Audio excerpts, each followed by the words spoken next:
Hello, welcome to my video. In this video, we will be discussing Chapter 5, Issues in Financial Accounting and Reporting. Assalamualaikum warahmatullahi wabarakatuh and good day everybody. How are you doing today? I hope that you are doing fine and now are eager than before to venture into the second part of this course. We have already learned the theoretical and conceptual parts of the course, particularly on theories in accounting, and now we are going to look at how these theories can be applied to some of the most important issues in financial accounting and reporting, particularly in the Malaysian context. Having said that, we will also look at some of the latest developments in financial accounting and reporting in Malaysian setting. Now, we will begin this part with an interesting topic that is Corporate Social Responsibility or CSR Reporting, or also known as Sustainability Reporting.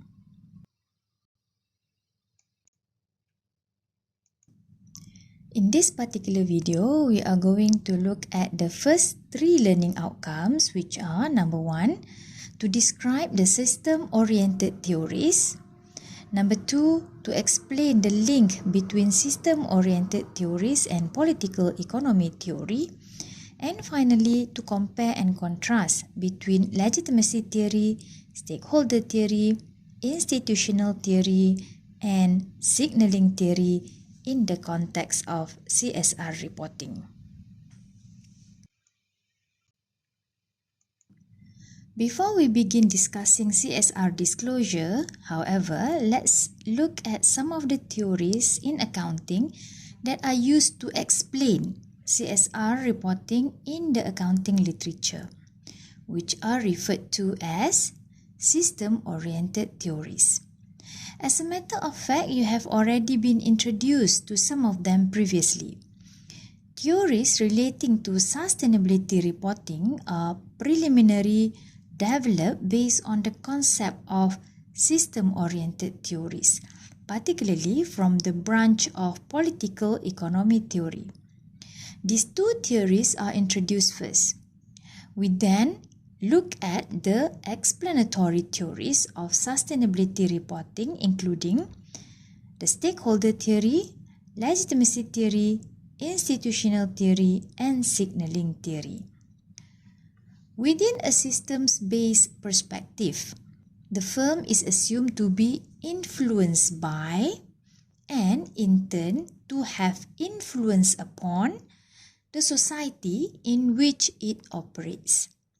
These are used to explain why corporate management might choose to voluntarily provide particular information to parties outside the organisation. Why would they want to do that? Seronok ke pula suka-suka nak bagi information dekat orang kat luar? Sebenarnya tak ya, as everything is based on motives. So, if we were to relate this to systems-based theories mentioned before, accounting disclosure policies adopted by firms are considered as a strategy or as a mechanism, a tool upon which they wish to influence the firm's relationships with other parties with which they interact. Under the system-oriented perspective, the organization is viewed as part of a wider social system. And as you can see here, firms are involved in an environment that is formed by different groups of stakeholders. These are just some of the stakeholders that influence and are influenced by firms or organizations within the setting in which they operate. Stakeholders play an important role in relation to the business, either as advocates, as sponsors, as partners, or even as agents of change. Engagement with stakeholders is argued by many to help firms better understand how their activities can impact the economy, the environment, as well as the society. The political economy is defined as the social, political, and economic framework within which human life takes place. The legitimacy theory, the stakeholder theory, and the institutional theory are all derived from the political economy theory. The perspective embraced is that society, politics, and economics cannot be separated, and economic issues cannot meaningfully be investigated in the absence of considerations about the political, social, and institutional framework in which the economic activity takes place. We cannot really separate between the three, right? And we also have to coexist with these elements in society as they are indeed closely related to one another. Due to the political economic, we can consider broader societal issues that impact on how an organization operates and what information it chooses to disclose. CSR reporting under this perspective is seen as social, political, and economic documents. It serves as a tool for constructing, sustaining, and legitimizing economic and political arrangements that contributes to organizational private interests.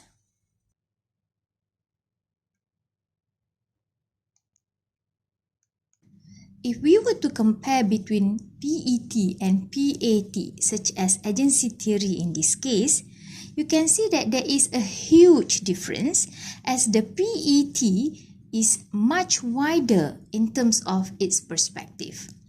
While agency theory concentrates mainly on the relationship between managers and investors, the PET considers a larger group of stakeholders beyond the investors or beyond the capital providers of the firm. And as such, PET seems to better explain why corporations appear to respond to government or to public pressure for information about their social impact. Legitimacy theory is a theoretical stance that predicts companies' behavior towards managing and maintaining the perspectives of key stakeholders through corporate information disclosure. According to legitimacy theory, companies disclose social responsibility information to present a socially responsible image so that they can legitimize their behaviors to their stakeholder groups. Just like us, firms are expected by the society to act in an acceptable manner or within the bounds and norms of what is considered to be socially acceptable behavior. For example, if it's not acceptable for us to throw our rubbish at, let's say, our neighbor's house or even to litter on the street, it is also not acceptable for firms to run any operations or business that will pollute the environment. After all, legitimacy theory is based on the idea that a social contract exists between business and society. So, what is this term social contract that we are talking about?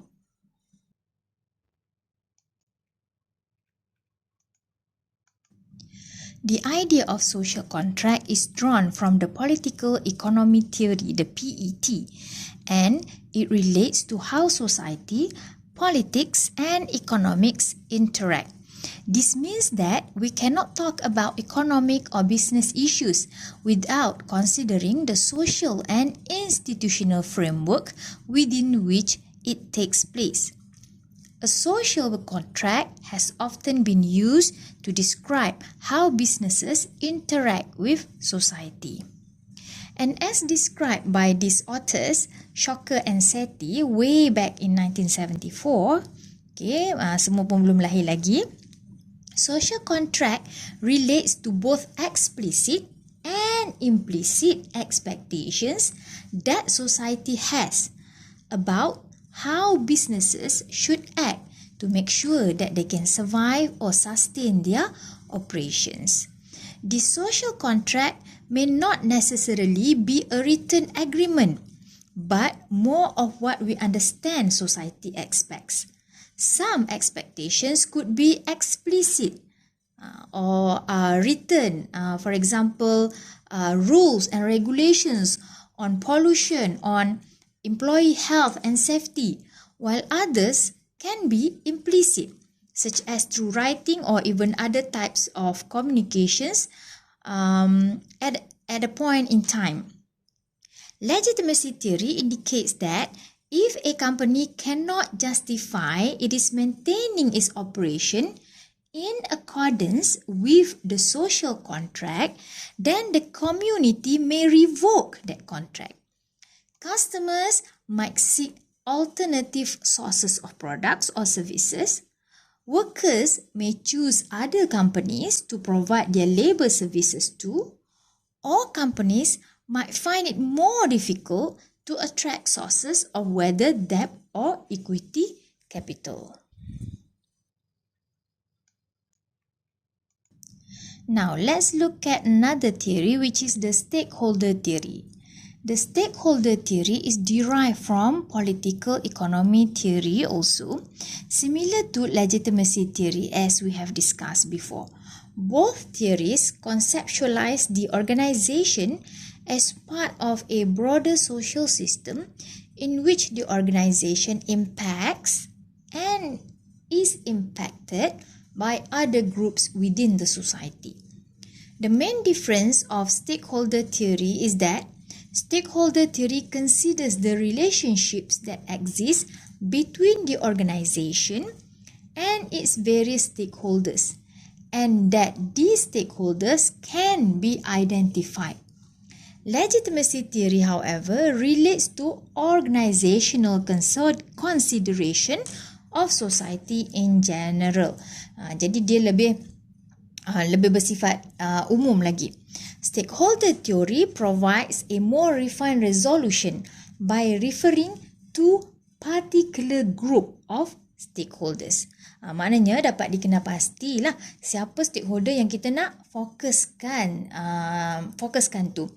So essentially, stakeholder theory accepts that because different stakeholder groups will have different views, different expectation about how an organization should conduct its operation, there will be various social contracts negotiated with these different stakeholder groups rather than just one contract within society in general, as in the legitimacy theory.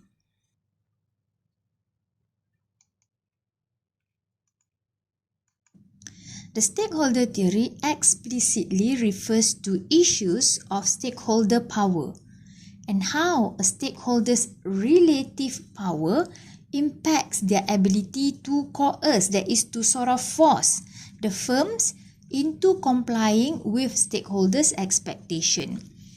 As mentioned by Deegan and Francier in 2000, stakeholders have the ability to affect, either directly or indirectly, the control of resources required by the corporation.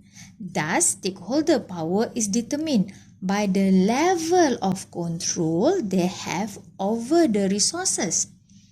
And the stakeholder corporation power relationship is not generic across corporation. Jadi situasi setiap syarikat itu tak akan sama, bergantung kepada siapa stakeholder atau siapa pemegang taruh yang lebih mendominasi. So it depends on the level of control as mentioned before. So it is not a one-size-fits-all situation because the controlling power the stakeholders have over the firm will vary from one firm to another. Some firms, some companies might be pressured more by the government, while another companies will be under tighter, more stringent monitoring by the media or by the consumers, for example. So each of these company will have different controlling stakeholders.